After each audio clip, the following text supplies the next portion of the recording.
ఇబ్బందులు వస్తాయి.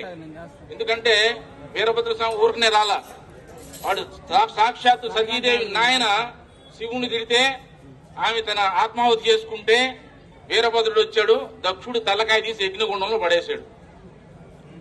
మరలా అది కావాలంటే చూసుకోండి, రాజకీయ పక్షాలైనా లేకపోతే అధికారులైనా సరే ఏ న్యాయం కావాలో చూసుకోండి. అటువంటి స్థితి తీసుకురాకండి దయచేసి. మీరు ఆలోచించాలా. శ్రీరామనవమి యాత్ర మీద రాళ్లు పడతాయి, వినాయక చవితి మీద రాళ్లు పడతాయి. ఎప్పుడైనా మొహరం ఊరేగింపు మీద ఎప్పుడైనా రాయి పడిందా? ఒక పోలీసుని చెప్పమన్నాడు వచ్చి. రంజాన్ సమయంలో లేకపోతే ఏదైనా దర్గా ఊరేగింపు జరుగుతుంటే ఎవరైనా రాళ్లు వేసి ఇబ్బంది పెట్టారా? ఈ దేశంలో ఎక్కడైనా సరే, ఇక్కడే కాదు ఎక్కడైనా సరే, ఎక్కడైనా ముస్లిం సోదరులు కనుక ఒక ఊరేగింపు తీస్తుంటే ఎక్కడైనా దాడి జరిగిందా? మరి హనుమాన్ జయంతి ర్యాలీ మీద ఎందుకు దాడి జరుగుతుంది? శ్రీరామనవమి శోభాయాత్ర మీద ఎందుకు దాడి జరుగుతుంది? అవసరమే వచ్చింది? మనం ఎవరి వారసులో? ఒక ముస్లిం స్త్రీని పట్టుకొస్తే చెల్లెల్లాగా భావించి తిరిగి పంపించిన శివాజీ వారసులమా? లక్షల మంది ఆడవాళ్ళని బానిసలుగా మార్కెట్ లో పెట్టి కూరగాయలను అమ్మిన ఔరంగజేబు వారసులో తేల్చుకోవాలా? మీకు ఎవరు ఆదర్శం?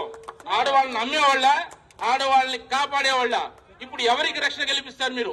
శివాజీ వారసులకు రక్షణ కల్పిస్తారా, ఔరంగజేబు వారసులకు రక్షణ కల్పిస్తారా? తేల్చుకోవాలా. ప్రభుత్వమైనా రాజకీయ పక్షాలైనా మరొక అధికారులైనా సరే, లేకపోతే చాలా ఇబ్బందులు వస్తాయి. ఈ మధ్యన హైందవ శంకరం జరిగిందని చెప్పారు. మనం కూడా శివాజీ ఊరకే రాలా. ఇప్పుడు చావా సినిమా నడుస్తుంది, చూడకపోతే చూడండి మళ్ళా ఒకసారి. 9 ఏళ్ల పాటు సంభాజీ మహారాజు శివాజీ కొడుకు ఎన్ని కష్టాలు పడ్డాడు. సర్వ సైన్యంతో కూడా ఔరంగజేబు వచ్చినప్పటికి కూడా వాడికి నిరాశ కలిగిస్తూ 27 సంవత్సరాలు పోరాటం చేసినా ఎదిరించి నిలబడింది హిందూ దేశం. చివరికి తిరిగి మళ్ళా రాజధానికి వెళ్లకుండా దారిలో చచ్చాడు ఔరంగజేబు. అంతే. ఎన్ని చేశాడు? ఆయన పేరేంది? ఆయనకి బిరుదు విగ్రహాన్ని పగలగొట్టేవాడని బిరుదు ఆయనకి. మీకు విగ్రహాలు పగలగొట్టేవాడు కావాలా, విగ్రహాన్ని కాపాడేవాడు కావాలా? తెలుసుకోండి. శివాజీ జీవితంలో ఏదైనా ఒక మసీదుని ధ్వంసం చేశాడా? ఎవరైనా ముస్లిం కన్యని అవమానపరిచాడా? ఖురాన్ అవమానపరిచాడా? ఆ రాజు వారసులం మేము. ఇక్కడ ఔరంగజేబు చేసిందేంటి? కాశీ, మధుర అన్ని దేవాలయాలు పగలగొట్టించాడు. 40,000 దేవాలయాలు పగలగొట్టించాడు. వాడి వెనకాల నిలబడతారా? దొంగ వెనకాల నిలబడతారా? ఇది న్యాయమేనా? ప్రభుత్వానికైనా ప్రజలకైనా? కొద్దిమందికి నాయకత్వం కావాలి. ముస్లింలలో గుర్తొచ్చింది, మా తాత కూడా బ్రాహ్మణుడు అంటాడు ఫరూక్ అబ్దుల్లా. అది ఇక్కడ హిందూ సోదరులే, వాళ్ళందరూ కూడా ముస్లింలందరూ కూడా ఒకప్పుడు మతం మార్చబడిన వాళ్లే. వాళ్ళ మాయాజాలను పడి పదవీ కాంక్షతో ఉద్రేకాలు రెచ్చగొట్టి ఊరేగుల రాళ్లేయించి నాయకులుగా ఎదగాలంటే ముస్లిం యొక్క ఉగ్రవాద నాయకత్వాన్ని తిరస్కరించాలా ముస్లిం సోదరులు? లేకపోతే నష్టపోతారు రాబోయే రోజుల్లో. అది గుర్తించాలా. ప్రభుత్వం కూడా గుర్తించి ఇటువంటి న్యాయపరమైన హక్కులు ఎక్కడుంది? రోడ్డు మీద పోకూడదు. పోయినసారి చూసాం, హనుమంత్ జయంతి యాత్ర జరుగుతుంటే ఆర్టీసీ బస్ స్టాండ్ దగ్గర పోలీసులు బ్యారికేడ్స్ పెట్టి మీ దాన్ని పోవద్దు, ఆ పక్కన పోండి అన్నారు. సిగ్గుచేటు కదా. మీరెందుకు ఉంది? తుపాకీ దేనికి? లాఠీ ఎందుకు ఉండేది? రోడ్డు మీద, పబ్లిక్ రోడ్డు మీద పోరా అంటే ఎవడైనా రౌడీ చేసి వాడి పక్కన నిలబడి వాడి దూరంగా ఉండరే, నువ్వు ఇంట్లో కూర్చోమని మాకు చెప్తారా? అందుక మీరు ఉండేదే. రౌడీ చేసి పక్కలో వేస్తారా? తేల్చుకోవాలా. ఏది లా అండ్ ఆర్డర్ అంటే ఏమిటి అసలు? ధర్మం ప్రకారం అనుమతి తీసుకుని పోయేవాడికి రక్షణ కల్పిస్తారా? అధర్మంగా శాంతియుతంగా పోయే రాళ్లేసేవాడికి రక్షణ కల్పిస్తారా? తేల్చుకోవాలా యంత్రాంగం.